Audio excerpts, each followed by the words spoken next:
जो कि उड़ीसा के प्रदेश अध्यक्ष हैं, और आज का जो वाचन कर रहे हैं माननीय एल पी अमृतबोध साहब, जो कि राष्ट्रीय सहायक आचार्य हैं और मध्य प्रदेश जबलपुर से हैं। साथियों, आज की वेबिनार शुरू करने से पहले मैं विश्व को शांति, करुणा, मैत्री का मार्ग देने वाले तथागत गौतम बुद्ध को मैं 3 बार वंदन नमन करता हूँ। बोधिसत्व बाबा साहब डॉक्टर भीमराव अम्बेडकर को नमन करता हूँ, और उन सभी महामानवों को मैं नमन करता हूँ जिन्होंने बराबरी के लिए काम किया। हमारे संस्था के संस्थापक माननीय भारती साहब, प्रदेश अध्यक्ष, राष्ट्रीय अध्यक्ष, सभी को वंदन। साथियों में हमारे अध्यक्ष जी से अनुमति चाहते हैं विधिवत प्रारंभ करने के लिए। माननीय अध्यक्ष जी जगदीश बोस साहब, हमें अनुमति दें।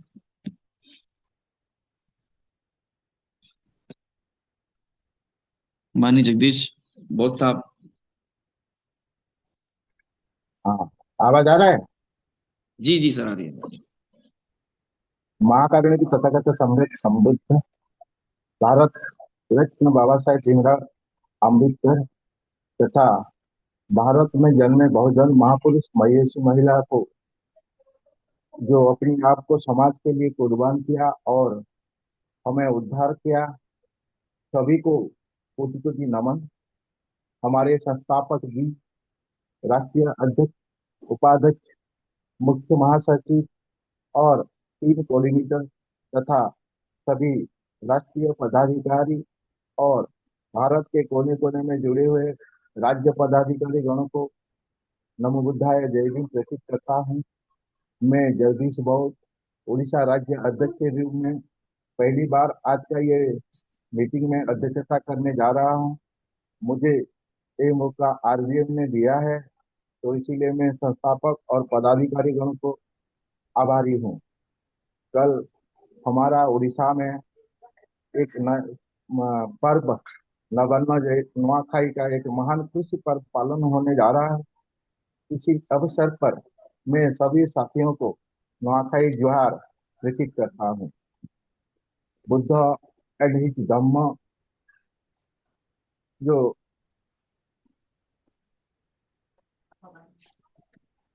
वाचन कर रहे हैं, तो उनका लिखा हुआ, बाबा साहेब का लिखा हुआ यही अ, ग्रंथ है, महान है, विज्ञानवाद है, वास्तववाद है और आधुनिक आधुनिकता के ऊपर है, आधारित है। यही ग्रंथ है विश्व के गुणी ज्ञानी लोगों अध्ययन कर रहे हैं। हमको उड़ीसा में, उड़िया में भी बुधवार को वाचन हो रहा है। हमारा भंते सुमंगल बोधि जी हमको उड़िया में वो ग्रंथ सुना रहे हैं। शाम 8 बजे बुधवार को होता है, तो आप जो उड़िया समझ सकते हैं आकर जुड़ सकते हैं। गूगल मीटिंग में होता है। तो साथियों, ये ग्रंथ काल्पनिक सर्ग, ईश्वर, शैतान और विभिन्न ग्रंथों में जो लिखा हुआ है ये नहीं है, ये है वास्तविक है और सदाचार से मानव का कल्याण रास्ता खुलता है। यही ग्रंथ हमारा सुनना जरूरी है। हम हमने हमारा विज्ञान माननीय एलपी अमृत जी हमें यह अमृत वाणी सुना रहे हैं और परिचालना कर रहे हैं।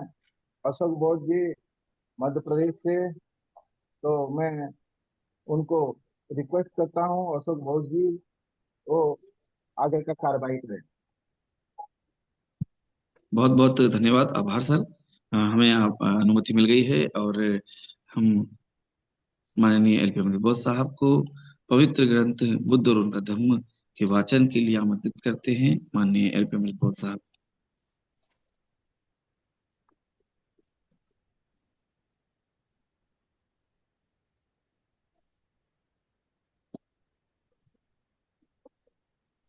बहुत बहुत साधुवाद परम आदरणीय अशोक बौद्ध जी, हमारे मध्य प्रदेश के प्रेरणा स्रोत, युवाओं के प्रेरणा स्रोत और मुख्य प्रदेश महासचिव, आपको बहुत बहुत साधुवाद।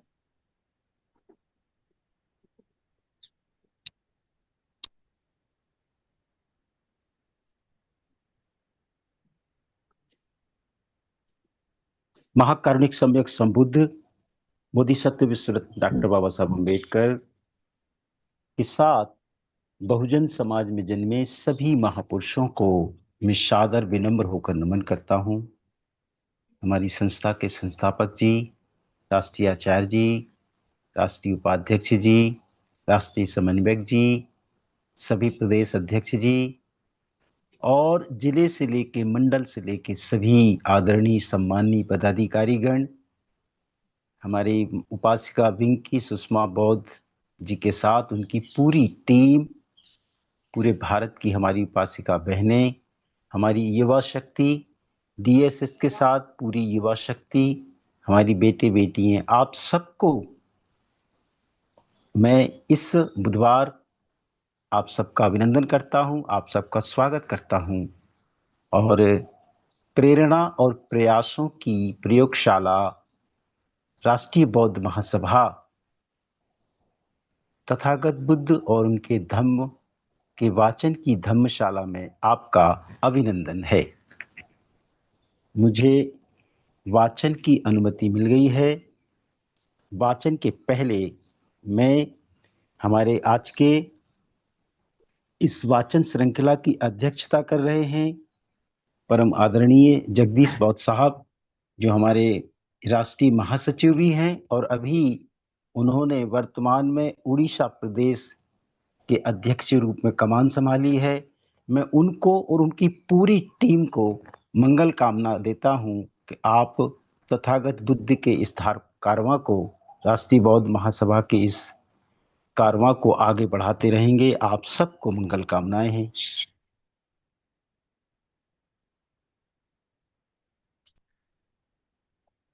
आज का हम वाचन प्रारंभ करते हैं। हमारे जो साथी, हमारी बहनें, हमारी बेटियां जो हिंदी संस्करण को लेकर के बैठे हैं, उनका पेज नंबर है 49।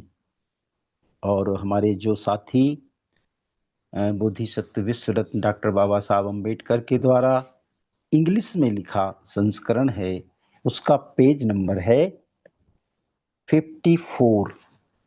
और बोधिसत्व विश्व रत्न डॉक्टर बाबा साहब अम्बेडकर अंग्रेजी में लिखते हैं रिप्लाई बाय गौतम कंक्लूडेड, और इसकी हिंदी डॉक्टर आनंद भदंत आनंद कौशल्यान साहब ने की है और उन्होंने इसका हिंदी में लिखा है गौतम का उत्तर, समाप्त।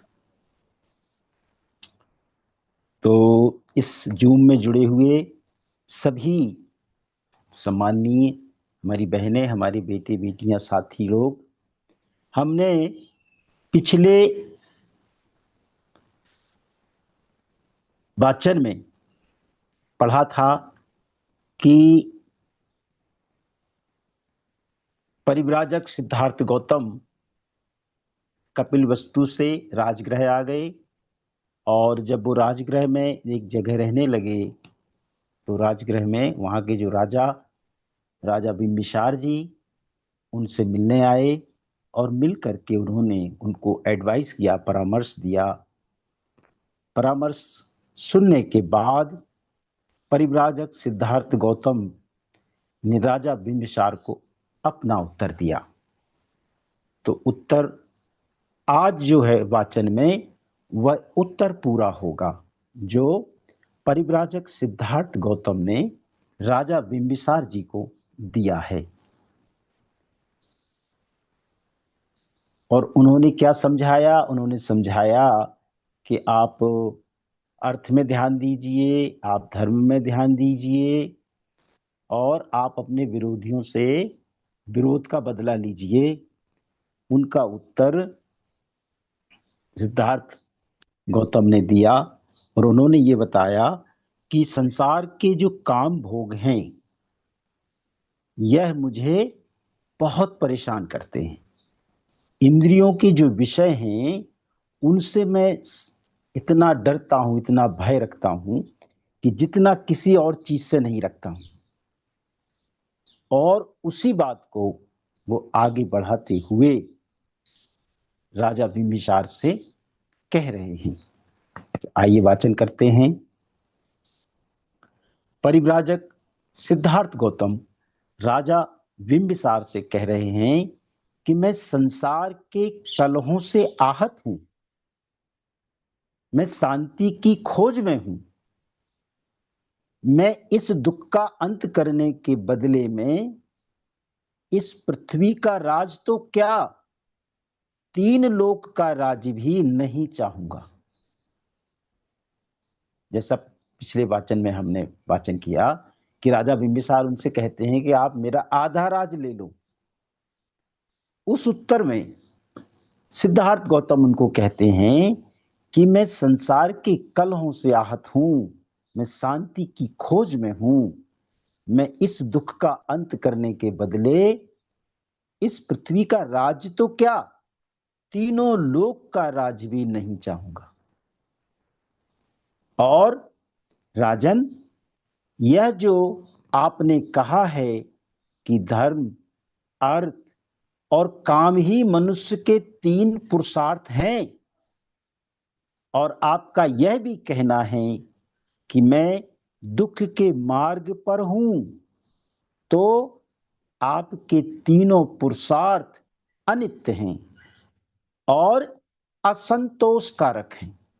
आपने जो मुझे समझाया है, तो आपने जो मुझे बताया है, तो आपके जो तीन पुरुषार्थ धर्म, अर्थ, काम, तो ये तीनों पुरुषार्थ जो हैं अनित्य हैं, उनका कोई नित्यशील नहीं है और वो असंतोष कारक भी हैं। और जहां आपका यह कहना है कि वृद्धा अवस्था आने तक प्रतीक्षा करनी चाहिए, जो संकल्प मैंने लिया, जो मानव कल्याणकारी मार्ग मैंने चुना, उसके लिए आप ये कहते हैं कि वृद्धावस्था आने तक प्रतीक्षा करनी चाहिए।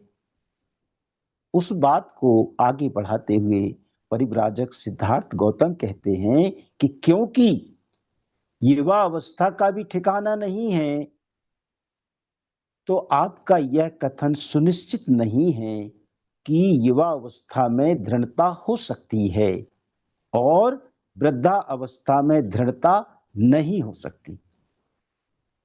चूंकि ये बात इसलिए पक्की नहीं है या इसका कोई ठिकाना नहीं है कि युवावस्था में ही दृढ़ता हो सकता है कि युवावस्था में भी दृढ़ता ना हो और बुढ़ापे में भी दृढ़ता ना हो। और जब मृत्यु किसी भी समय किसी को भी अपने वश में ले सकती है, तो कोई भी शांति का खोजी बुद्धिमान किस प्रकार की प्रतीक्षा कर वृद्धावस्था तक कर सकता है। कोई भी बुद्धिमान वृद्धा अवस्था की प्रतीक्षा कब तक कर सकता है, जब उसको आज ही शांति की खोज करना है। जब वह जानता नहीं है कि मृत्यु कब आ जाएगी, उसे कोई ज्ञान नहीं है इस प्रकृति की रचना का, तो वह इंतजार क्यों करे। जब वृद्धावस्था रूपी शस्त्र हाथ में लिए रोगों के तीर चारों ओर बिखेरे मृत्यु प्राणियों को निगल जाने के लिए तैयार खड़ी है, और प्राणी भी उसके मुंह में ऐसे जाते हैं जैसे हिरण जंगल की ओर, तो कोई भी दीर्घायु की भी क्या कामना कर सकता है। परिव्राजक सिद्धार्थ गौतम राजा बिंबिसार को कह रहे हैं कि जब उसे मालूम है कि एक ना एक दिन इस प्राणी जगत से सबको जाना है, तो जब उसे इस बात का अंदाजा है कि कभी ना कभी उसका अंत तय है, तो फिर वह इन बातों की उलझन में क्यों पड़े, क्योंकि किसी न किसी एक दिन उसके साथ यह घटना घटनी ही है। तो वह अपने दीर्घायु होने की कामना कैसे कर सकता है, कि मैं इतनी ही अवस्था ही तक इंतजार करके आगे बढ़ सकता हूं। चाहे युवा हो, चाहे वृद्ध हो, चाहे बच्चा हो, हर किसी के लिए यही योग्य है कि वह करुणा के धार्मिक पथ पर अग्रसर हो। एक अपनी तरफ से सुझाव परिव्राजक सिद्धार्थ गौतम राजा बिंबिसार को कहते हैं कि आप सुनिए, चाहे वो युवा हो, चाहे वो वृद्ध हो, चाहे वह बच्चा हो, हर किसी के लिए यही योग्य है कि वह करुणा के धार्मिक पथ पर अग्रसर हो। और जहां तक आपका यह कहना है कि मैं यज्ञ करने के अप्रमादी बनूं क्योंकि वे मेरे कुल के अनुकूल हैं और महान फलदायी हैं, तो ऐसे यज्ञों को नमस्कार है जिनमें निरीह प्राणियों का वध होता है। एक और उन्होंने सुझाव दिया था राजा बिंबिसार ने कि आप यज्ञ करिए, आप ऊंचे से ऊंचा स्वर्ग मिलेगा। उस प्रत्युत्तर में परिव्राजक सिद्धार्थ गौतम उनको समझाते हैं कि जब आप कह रहे थे कि मैं यज्ञ में अप्रमादी बनूं क्योंकि वह मेरे कुल के अनुकूल है, महान फलदायी है, तो ऐसे यज्ञों को मैं नमस्कार करता हूं जिनमें निरीह प्राणियों का वध होता है।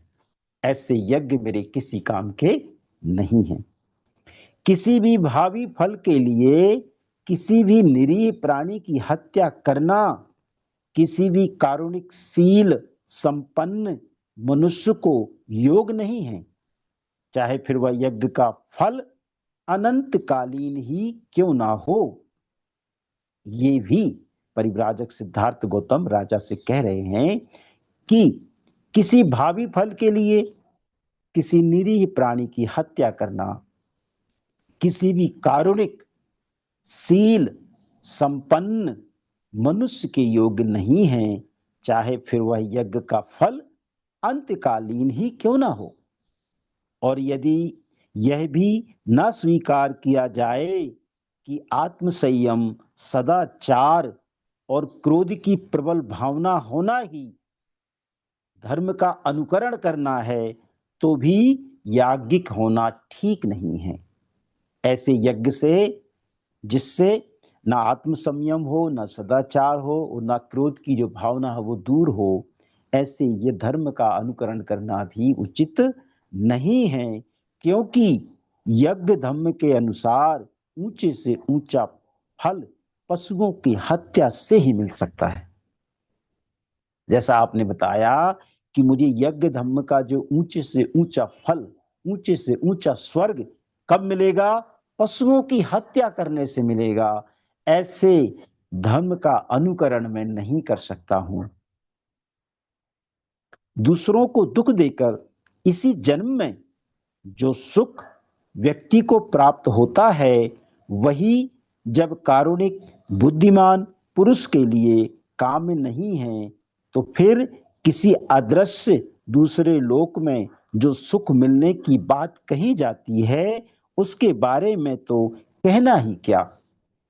ऐसा भी परिव्राजक सिद्धार्थ गौतम राजा बिंबिसार को कह रहे हैं कि दूसरों को दुख देकर भी इसी जन्म के सुख प्राप्ति के लिए कोई मनुष्य काम करे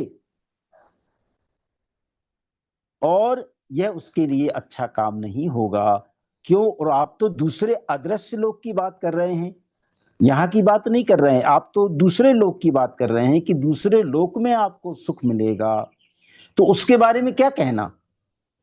जो वर्तमान की परिस्थिति में किसी को दुख देकर अगर सुख प्राप्त करने की कामना करता है, ऐसी कामना किसी कारुणिक, किसी बुद्धिमान पुरुष के लिए अच्छा काम नहीं है, तो फिर दूसरे लोक की बात ही क्या।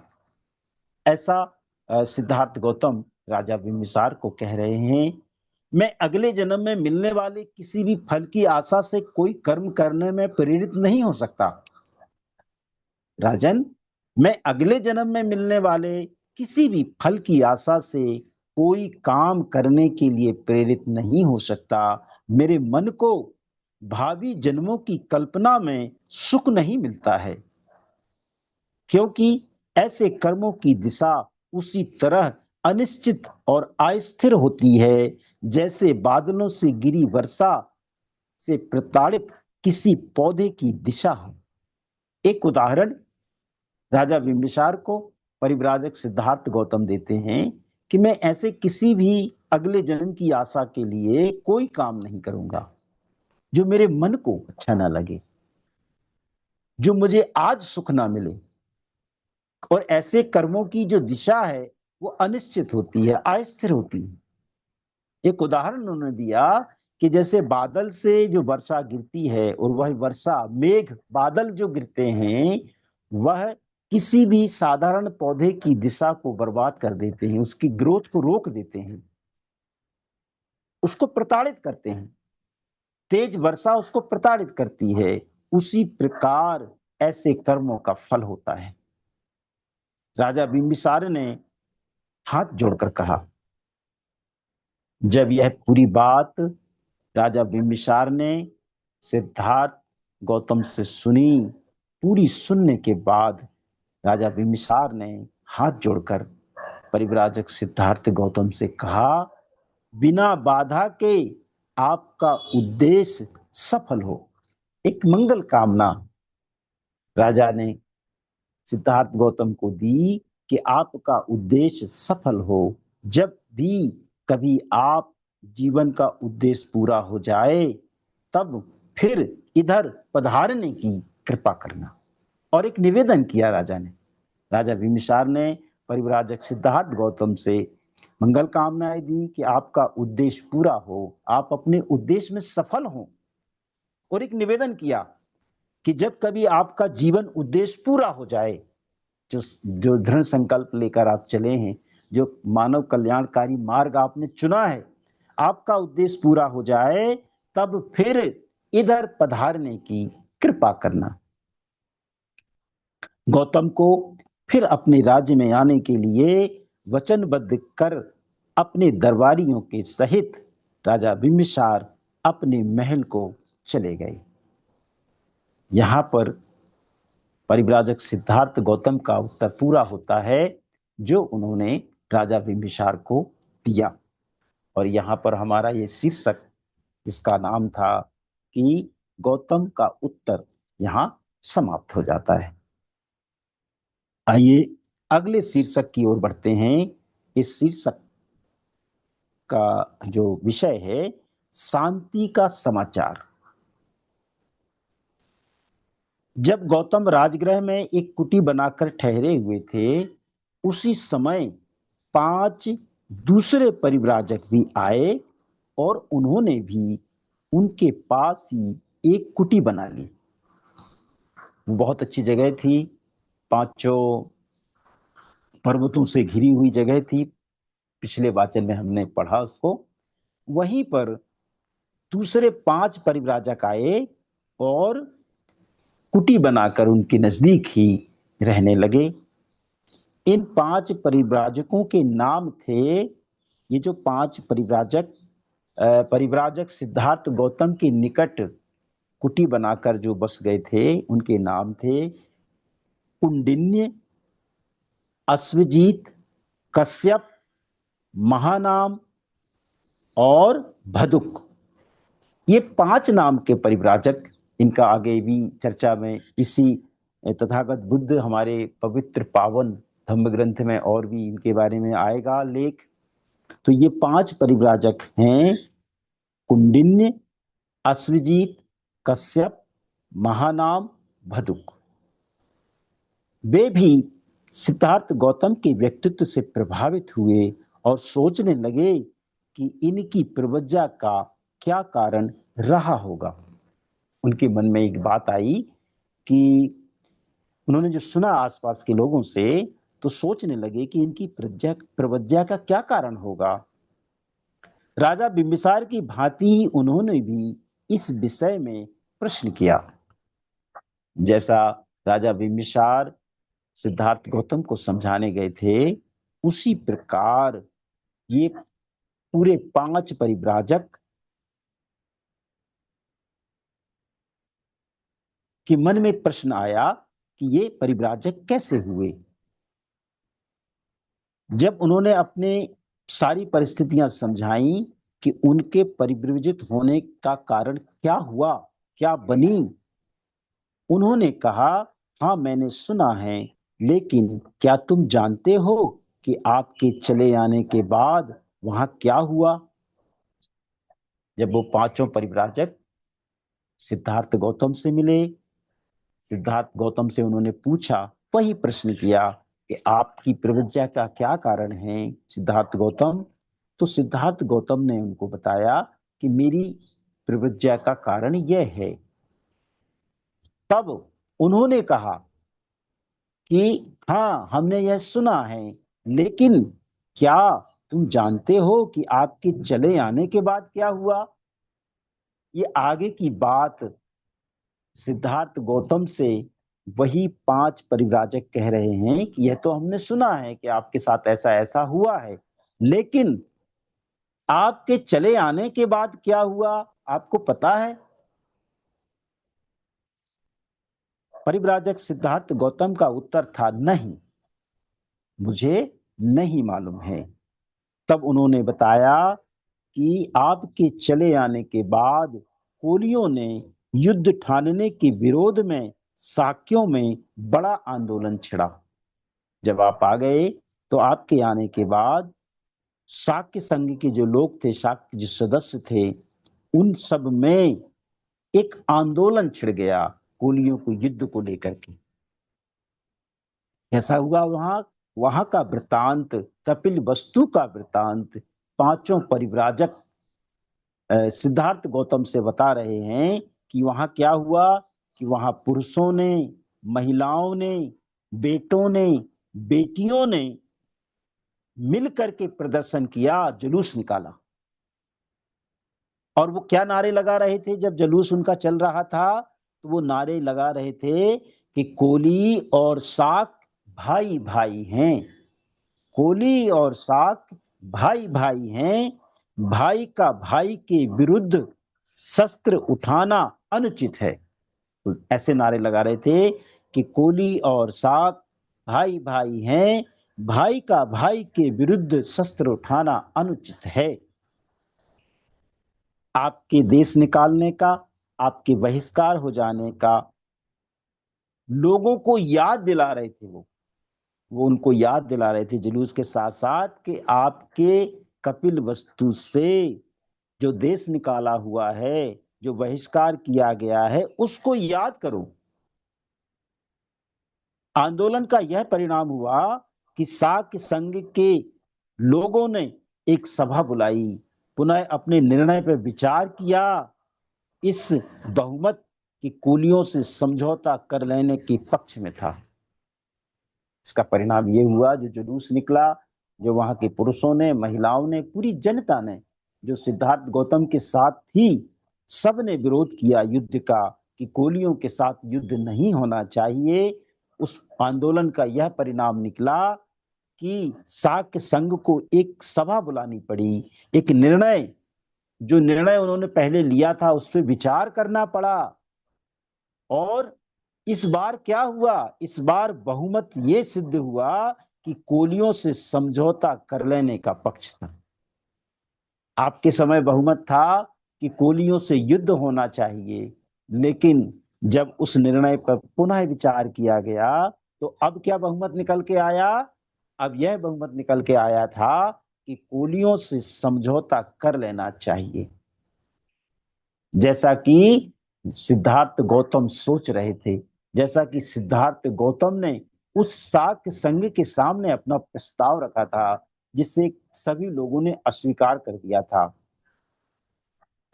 शाक्य संघ के 5 शाक्यों को अपना दूत चुना और उन्हें यह काम सौंपा गया कि वो कोलियों के साथ संधि वार्ता चलाएं। क्या निर्णय लिया गया अब शाक्य संघ में कि शाक्य संघ के 5 शाक्यों को अपना दूत चुना गया और उनको यह काम दिया गया कि आप क्या काम करेंगे? आप कोलियों के साथ संधि वार्ता चलाएंगे।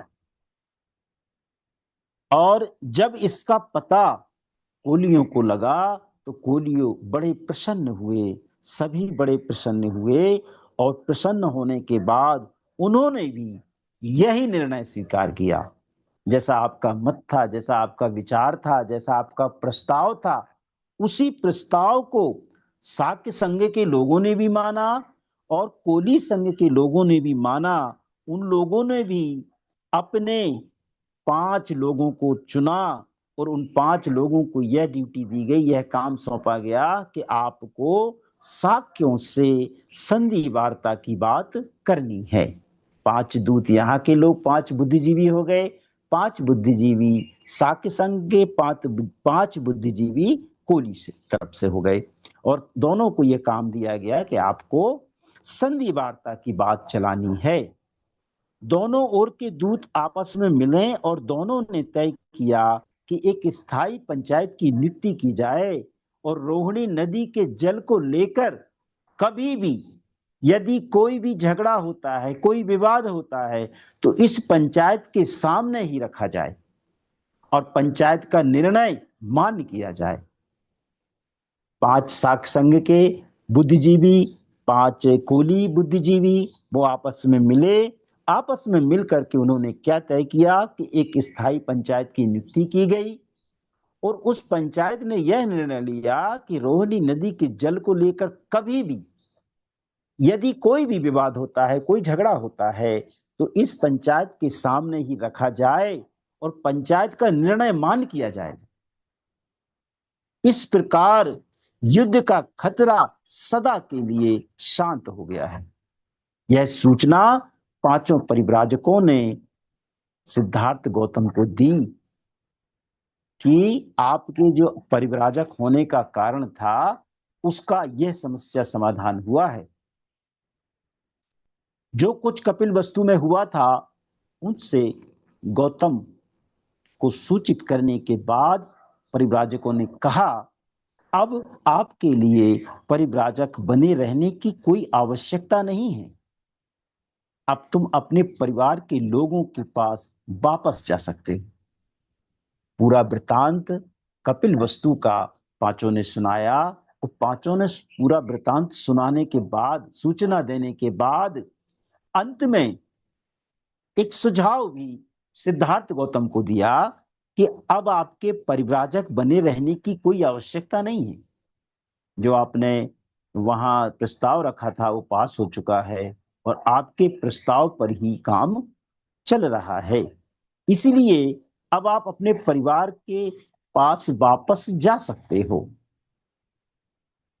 परिव्राजक सिद्धार्थ गौतम का उत्तर था इस अच्छे समाचार से मुझे बहुत प्रसन्नता हुई, यह मेरी विजय है, लेकिन मैं वापस घर नहीं जाऊंगा, मुझे नहीं जाना चाहिए, मुझे परिव्राजक ही बने रहना चाहिए। ये जो है उन्होंने एक नई बात अपनी तरफ से उन परिव्राजकों को बताई जो उनके पास पूछने आए थे कि आप परिव्राजक कैसे बने। कुंडिन्य, अश्वजीत, कश्यप, महानाम और भतुक,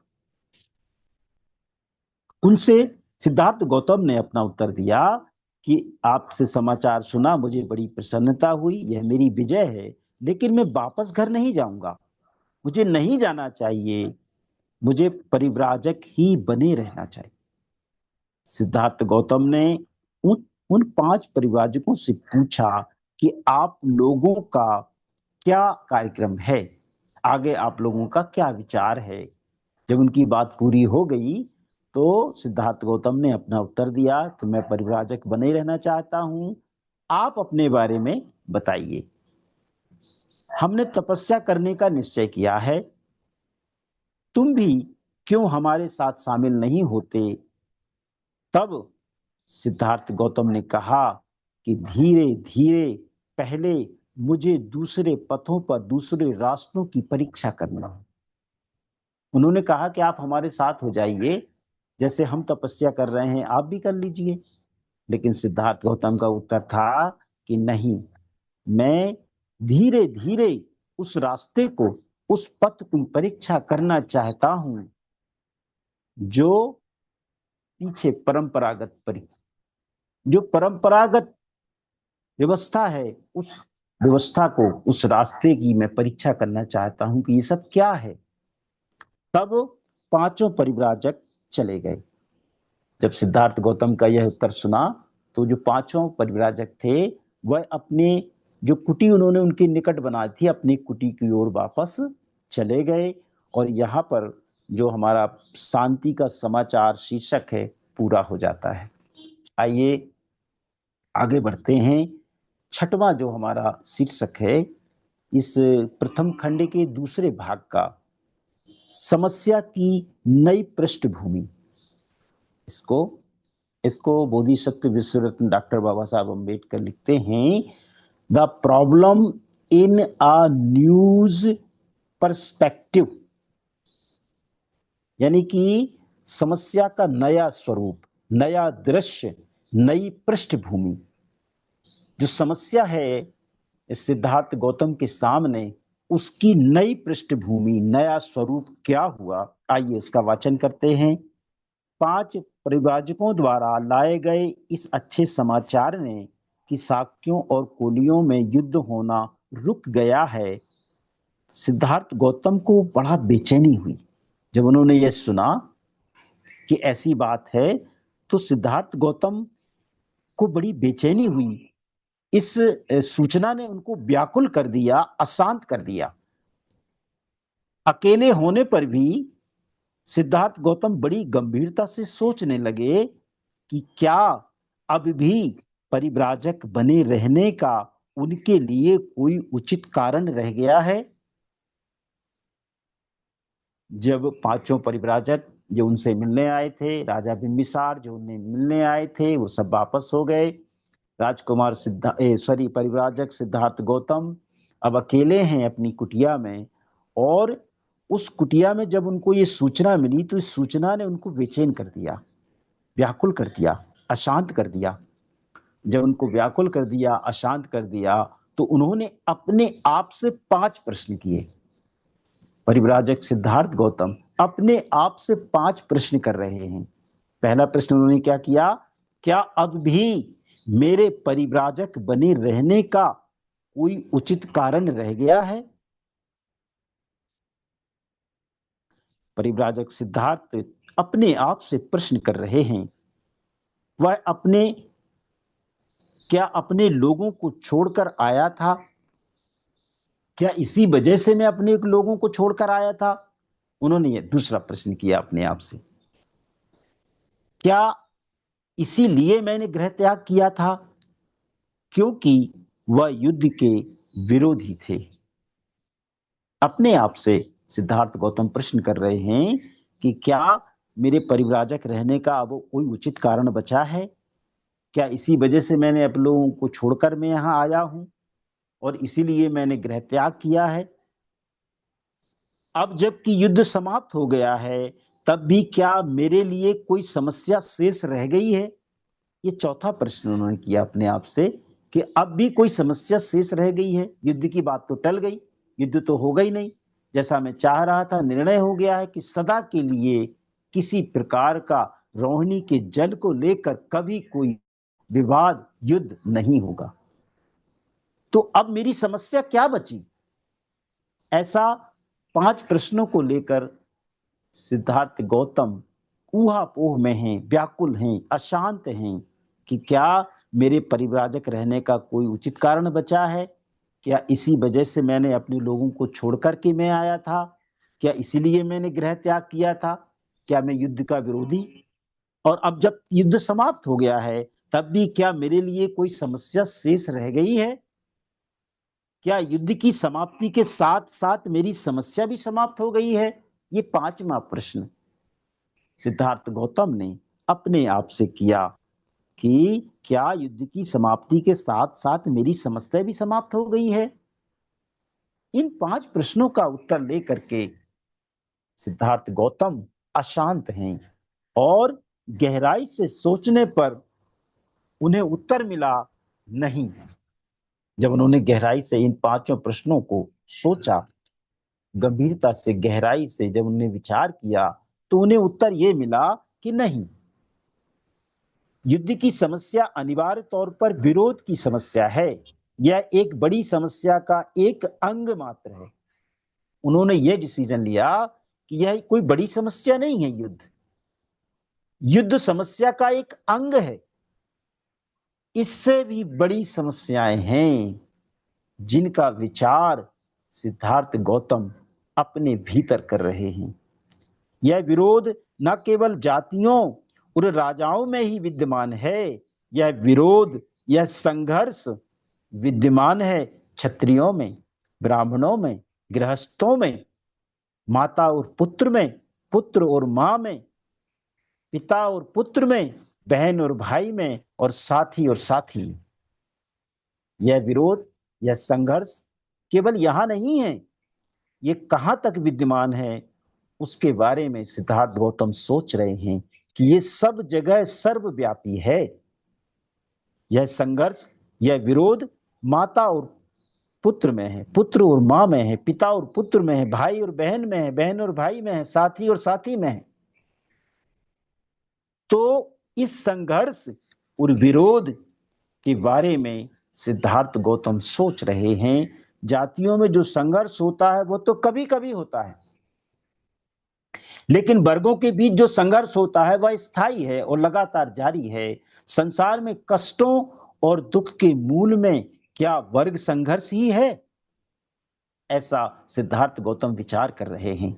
यह सत्य है कि मैंने युद्ध के कारण ही गृह त्याग किया था, लेकिन साक्यों और कोलियों का युद्ध समाप्त हो जाने पर भी मैं घर वापस नहीं लौट सकता।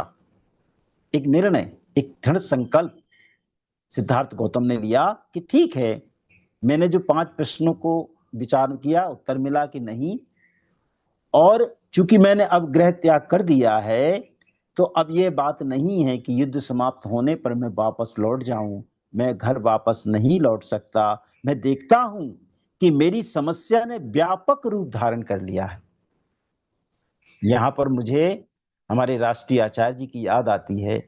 इस प्रत्येक शिविर में, प्रत्येक प्रशिक्षण में वह समझाते हैं कि परिव्राजक सिद्धार्थ गौतम ने एक ऐसा निर्णय लिया कि अब मेरी समस्या ने व्यापक रूप धारण कर लिया है।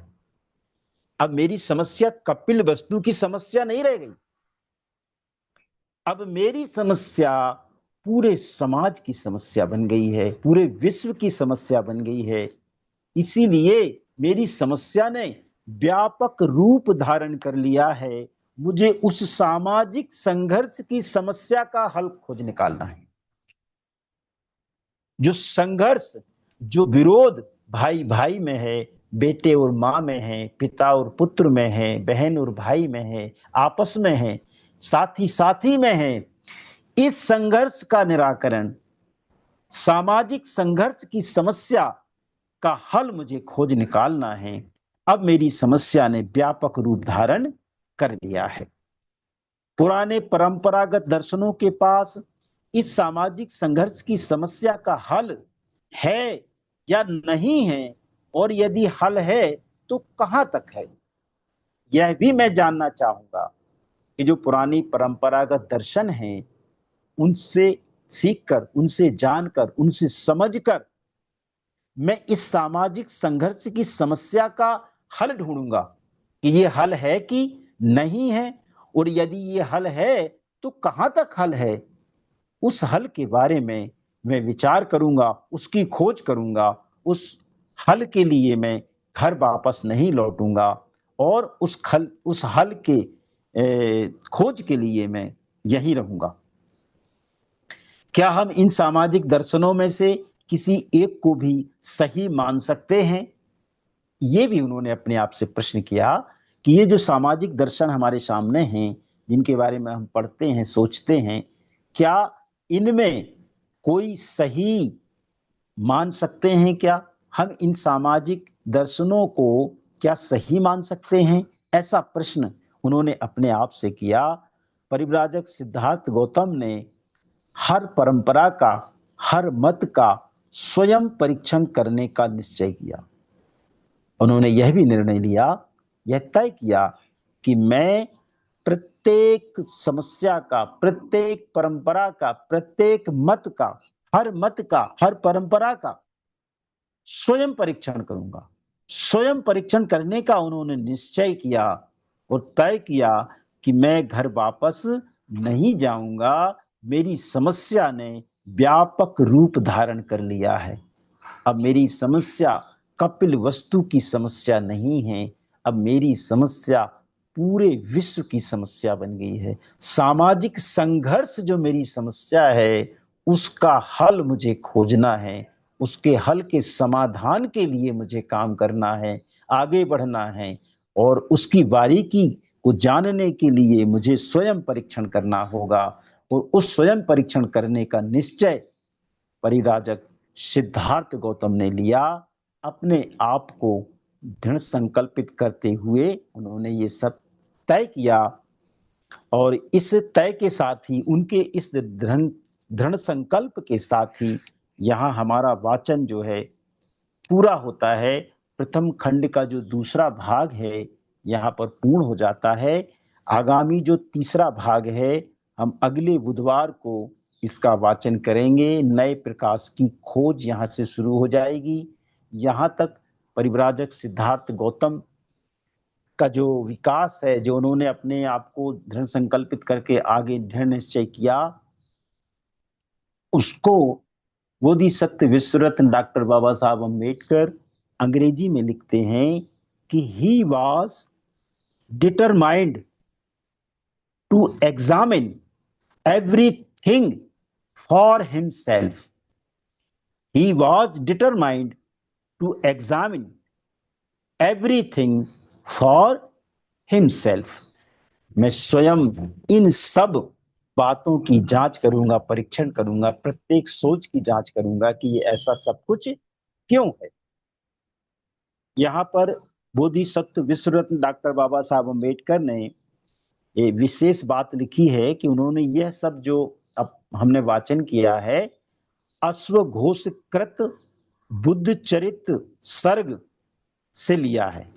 उन्होंने बुद्ध चरित सर्ग 10 के 41 श्लोकों को यहाँ वर्णित किया है, और बुद्ध चरित सर्ग की 11 के 72 श्लोकों को बोधिसत्व विश्वरत्न डॉक्टर बाबा साहब अम्बेडकर ने पढ़कर, समझकर, उनका भावार्थ किया।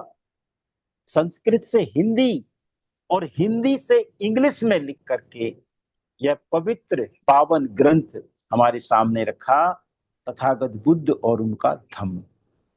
इन 6 शीर्षकों में इन समावेश के साथ ही उन्होंने इसको यहाँ स्पष्ट भी किया है कि मैंने ये कहाँ से लेकर के इस पवित्र पावन ग्रंथ की रचना की है।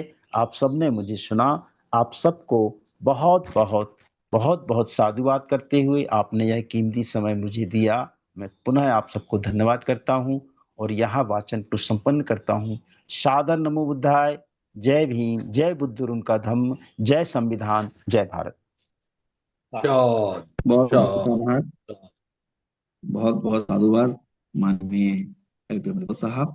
आपने बहुत ही खूबसूरती से आज का वाचन किया, और एक एक पॉइंट को आपने बखूबी समझाया और उसको रिपीट किया, जिससे कि वो क्लियर हो सके। बहुत बहुत आभार आपका। और अब आगे बढ़ते हैं, और आज की अध्यक्षता कर रहे माननीय जगदीश बोस जी को, जो कि उड़ीसा के प्रदेश अध्यक्ष भी हैं, हम उनको सादर आमंत्रित करते हैं। माननीय जगदीश बोस साहब। जी अशोक जी, हमारे जो अगले कार्यक्रम के बारे में हमारा राष्ट्रीय अध्यक्ष को 2 मिनट के लिए दीजिए। राष्ट्रीय अध्यक्ष जो है बी एस घोष जी, उनको 2 मिनट के लिए दीजिए।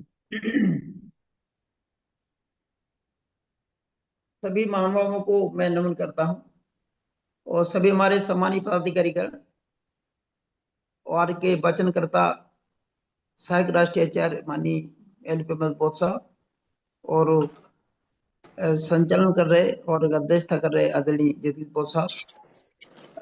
अभी हमारा तत्कालिक या समसामयिक महत्व का जो विषय देखें, तो मैंने आज उसका मैसेज भी डाला, इसलिए मेरा अनुरोध है कि राष्ट्रीय स्तर से तय किया गया है कि हमारा सघन रूप से सदस्यता अभियान चलाया जाए। तो ये हमारे लिए, सबके लिए, चूंकि हम सभी जानते हैं कि आर्थिक सहयोग के बिना, तन और मन धन के बिना हमारा कोई भी संगठन सुचारू या सक्रिय या निरंतर नहीं चलता है, और हम सब टीम के लोग हैं। इसके लिए केंद्रीय कार्यालय से रसीदें भेज दी गई हैं। उसकी मैं सूची भी जो पदाधिकारियों के ग्रुप पर भेज दूंगा। तो उसमें जहां भी रसीदें प्राप्त नहीं हुई हैं, कृपया उनको रसीदों को शीघ्र ही रसीदों को पहुंचाने का कष्ट करें। और एक जैसे कि हमारे संस्थापक जी कहते हैं कि हम पर्चे, चर्चा और खर्चा, यानी इसके साथ ही हम अपना जो संदेश है, जो आरबीएम का संदेश है, जो मानवतावादी जो इसके लक्ष्य है, उन लक्ष्यों को भी हम जोड़ सकते हैं। और उसमें से जो हमारे अच्छे लोग हैं उनको पदाधिकारी के रूप में भी, चाहे हमारा जो जिला स्तर है, तहसील स्तर है, संभाग स्तर है या राज्य स्तर है, जो भी आपको उचित लगे वहां पर अपन स्थानीय स्तर पे उनकी भी सहभागिता हम लोग ले सकते हैं। तो हमारा नेटवर्क है, लोगों की संख्या बढ़ेगी। तो दूसरा हमारा, चूंकि ये बुद्ध और उनका धम्म बाबा साहब द्वारा लिखित है, और ये हमारे लिए भी बहुत उपयोगी, हमारे जीवन के लिए भी है और समाज के लिए, समुदाय के लिए भी है। इसमें मैंने देखा आज संख्या बड़ी है, 65 से ऊपर लोग जुड़े हैं। पहले 40 के लोग एवरेज जुड़ते थे। तो निश्चित तौर पे हमारे आंदोलन की सक्रियता का परिणाम है, आप सब लोगों की जो प्रयास करें उसका परिणाम है। तो इसके लिए भी हम सब लोग, जो हमारी ऑनलाइन मीटिंग होती है, सभी बहुत उपयोगी है। कुछ लोग हो सकता है उसके उतना उसमें सबकी अपनी विचारधारा होती है, लेकिन सभी उपयोगी हैं। दो तो भारतीय संविधान बाबा साहब ने लिखे थे, तो इसमें भी हम ज्यादा से ज्यादा लोगों को जोड़ने का कष्ट करें। मेरा यही निवेदन है। यही अपनी बात समाप्त करता हूँ। सब हम लोग सक्रिय होकर सतर्कता अभियान के लिए कार्य करें। और हमारी जो ऑनलाइन मीटिंग है, जो खासकर ये वाला, इसमें बुद्ध और उनका धम्म, जिसका हमारा है कि एक ग्रंथ बने, जो धम्म ग्रंथ बने, पूरे देश में लोग इसको पहचाने। बाबा साहब द्वारा लिखित है, प्रस्कृत है, सारांश है इसका। सभी जो त्रिपिटक है या बुद्ध चरित्र है या जो भी साहित्य उनका बाबा साहब ने लिखा है, और वो तार्किक और वैज्ञानिक ही लिखते हैं बाबा साहब, तो हमारे लिए बहुत वरदान है। इसको जन जन तक पहुंचाने के लिए कार्य करें। मैं अपनी बात यही समाप्त करता हूँ। नमोदय जय भीम। थैंक यू सभी को आभार, सभी को धन्यवाद। बहुत बहुत धन्यवाद माननीय अध्यक्ष जी, आपने जो निरीक्षण किया है उसके लिए साधुवाद। हम वापस से चलते हैं आज की अध्यक्षता कर रहे माननीय जगदीश बोध साहब के पास। माननीय जगदीश बोध जी। और फिर पहले और एक बार भी मैं सभी को जय भीम नमो बुद्धा प्रेषित करता हूँ। और आज जो एलपी अमृत जी ने हमारे कानों में अमृत वाणी किए हैं, उसके लिए मैं आरबीएम की तरफ से आभारी हूँ। आज जो हम लोग सुना, मैं कोई अगले जन्म में के लिए कोई काम ऐसा नहीं करूंगा, क्योंकि मैं समझता हूँ कि इस जन्म में अच्छा कर्म ही करना है। तो अगले जन्म पाने के लिए किसी प्राणी का हत्या नहीं करूंगा। इस प्राणी वास्तविक ऊपर आधारित है। और हमारे यहाँ उड़ीसा में अभी कल आने वाला है वो नयाखाई त्योहार, जो हम यह नवान्न भक्षण कहते हैं। वो पहले मेरा दादा परदादा के जमाने में उस पर्व में विभिन्न पशु पक्षियों का देवता के नाम पर हत्या हो रहा था। पहले मेरा दादाजी ने हमारा घर में यही प्रथा बंद किया और बोले कि कोई देवता कोई प्राणी नहीं खाता। तो हमारे घर में उस समय से देवता के नाम पर प्राणी का हत्या करना बंद हो गया। तो अभी हम सब बुद्ध की ओर है। उसका पहला नींव हमारा दादाजी ने रखा था। तो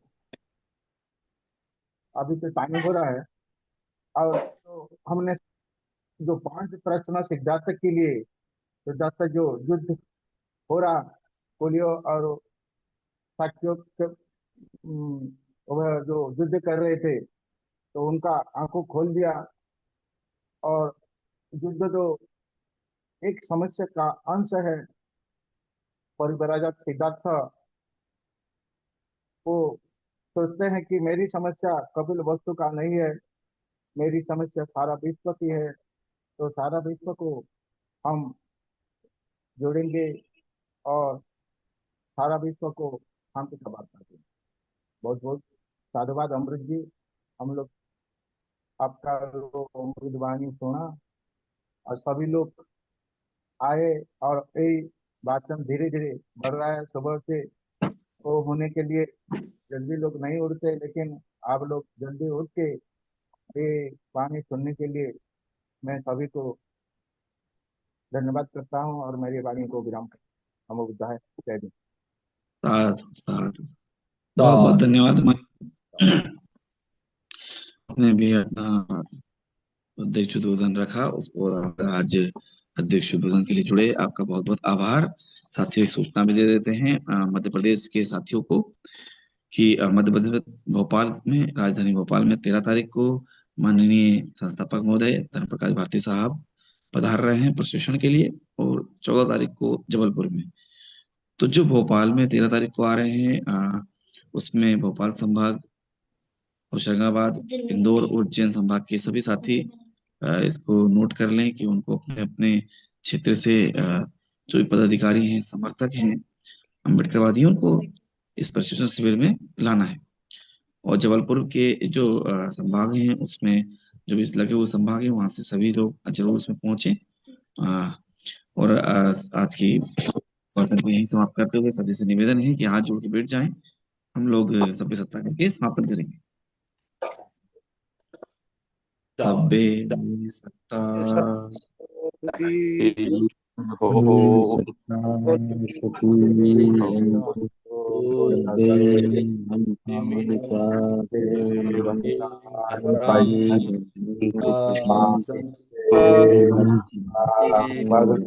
आगमा सभ्य सत्ता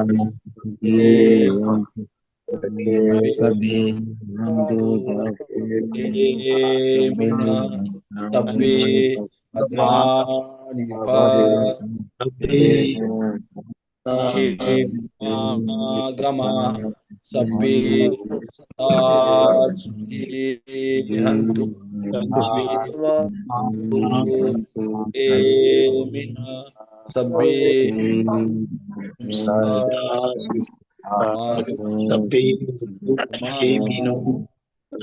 भद्रानि पश्यन्तु मा कञ्चित् दुःखं साधु साधु साधु साधु।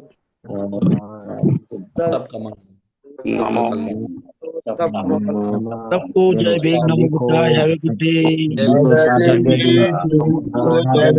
भारती साहब अभी नागपुर में है, संस्थापक जी हमारे नागपुर में हैं। जय भीम। जय भीम।